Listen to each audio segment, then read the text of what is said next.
భారతదేశంలో ఇంటి పైన ఆరేసిన బట్టలు, ఇరుగు పొరుగు వారి మాటలు, బాల్కనీలో కూర్చుని చేసే కబుర్లు ఇవన్నీ చాలా సర్వసాధారణం. కానీ సౌదీ అరేబియాలోని ప్లాట్ల పరిస్థితి దీనికి పూర్తి భిన్నంగా ఉంటుంది. సోషల్ మీడియాలో వైరల్ అవుతోన్న ఒక వీడియోలో అక్కడ నివసించే ఒక మహిళ అక్కడి ఇల్లు మరియు జీవన శైలి గురించి చెప్పిన విషయాలు విని నెటిజన్లు ఆశ్చర్యపోతున్నారు. ఇన్స్టాగ్రామ్లో వైరల్ అయిన ఒక వీడియోలో ఒక మహిళ సౌదీ అరేబియాలోని నివాసాల ప్రత్యేకతలను వివరించారు.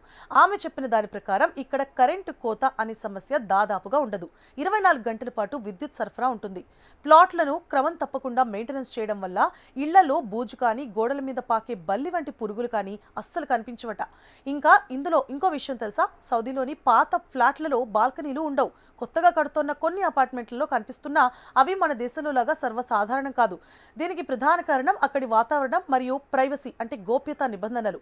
ఇండియాలో బట్టలను మేడ మీద లేదా బాల్కనీలో ఆరేయడం సాధారణమే, కానీ సౌదీలో అలా చేయడం నిషేధం లేదా అసాధారణంగా పరిగణించబడుతుంది. నగరాల అందం మరియు పరిశుభ్రతను కాపాడడానికి బట్టలను ఇంటి లోపల మాత్రమే ఆరేయాలి. ఇక్కడ మరో ఆసక్తికరమైన విషయం ఏంటంటే, ఎదురింట్లో ఎవరు ఉంటున్నారో సంవత్సర కాలం గడిచినా తెలియదు. ఎవరు వస్తున్నారు, ఎవరు వెళుతున్నారు అనే విషయాలతో ఎవ్వరికి సంబంధం ఉండదు. ప్రతి ఒక్కరూ తమ తమ ప్రపంచంలో బిజీగా ఉంటారు. ఒక విధంగా చూస్తే ఈ సంస్కృతి మన దేశంలోని చాలా మెట్రోపాలిటన్ నగరాల్లోకి ఇప్పటికే వచ్చేసింది. పెద్ద పెద్ద కమ్యూనిటీలో ఇలాంటి వాతావరణం మనం ఈ మధ్య చూస్తూనే ఉన్నాం. కానీ ఒకరికొకరు కలిసిమెలిసి ఉండడం, సోదర భావంతో మెలగడం మన భారతీయుల ప్రథమ లక్షణం. అందుకే ప్రపంచ దేశాలన్నీ భారతీయులు ప్రేమ స్వభావం కలిగిన కలిసిపోయే మనుషులు అని కితాబిస్తూ ఉంటారు.